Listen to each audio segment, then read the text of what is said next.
আর্জেন্টিনার মধ্যকার চমৎকার পাচ্ছিল সেই ক্ষেত্রে কাজের কাজটা কিন্তু হলো না, কাজের কাজটা কিন্তু হলো না।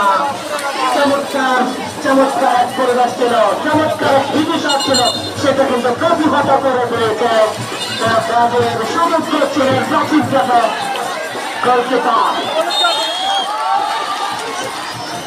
আমরা দেখতে পাচ্ছি আর্জেন্টিনার খেলোয়াড়রা কিন্তু একজনকে হলুদ কার্ড দেখালো।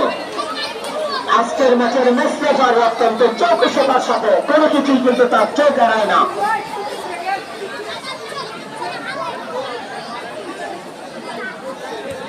হওয়ার কারণে চমৎকার পাঁচটি পাস খেয়েছে ব্রাজিল। চমৎকার এক হাওয়ায় বাসছে বল, বিপদ হওয়ার সম্ভাবনা কিন্তু আছে। চমৎকার মুহূর্তে কিন্তু রক্ষণ ভাগের দৃঢ়তায় কিন্তু বেঁচে গেলেন সেক্ষেত্রে আর্জেন্টিনা। চমৎকার এক ফিনিশার ছিল, লক্ষ্যভ্রষ্ট শট, বল চলে গেছে সীমানার বাইরে। গোল কিক আর্জেন্টিনার অনুকূলে। গোল কিক করছেন মেহেদী, আর্জেন্টিনার অত্যন্ত চৌকস গোলকিপার। পাল্টা আক্রমণে যাওয়ার একটা প্রচেষ্টা কিন্তু লক্ষ্য করছি আমরা। আর্জেন্টিনা এখনো বিপদ কাটেনি, পাঁচটি পাশে খেলা চলছে কিন্তু না, এখন বল দখলের লড়াই কিন্তু ব্রাজিল, কিন্তু লক্ষ্যভ্রষ্ট শট এবং বল পাসিং।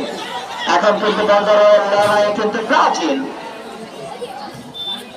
আমরা দেখতে পাচ্ছি এখনো কিন্তু ব্রাজিলের লড়াই।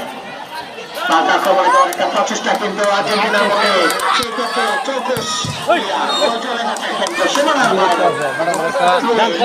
আর্জেন্টিনার অনুকূলে। সম্মানিত সহযোগী, যে কথা বলছিলাম, মধ্য নবাব কর্তৃক কিন্তু আজকের এই চমৎকার ফাইনাল খেলার আয়োজন করেছেন তারা। যারা এই চমৎকার আয়োজনের পিছনে শ্রমগান দিয়েছেন তাদের কাছে ধন্যবাদ এবং কৃতজ্ঞতা না প্রকাশ করলেই নয়। আজকের এই ম্যাচ পরিচালনার জন্য সব থেকে বেশি শ্রম দিয়েছেন তাদের মধ্যে ইসমাইল, সবুজ, হাফিজ, আবু তাহের, মাহবুব, কামরুল এবং নজরুল ইসলাম। আপনাদের সকলকে জানাচ্ছি এবং কৃতজ্ঞতা। আমরা দেখতে পাচ্ছি ব্রাজিলের ঠিক মাঝপথ থেকে এক লম্বা কিক, বিপজ্জনক মুহূর্তে লম্বা কিক, লক্ষ্যভ্রষ্ট শট, বল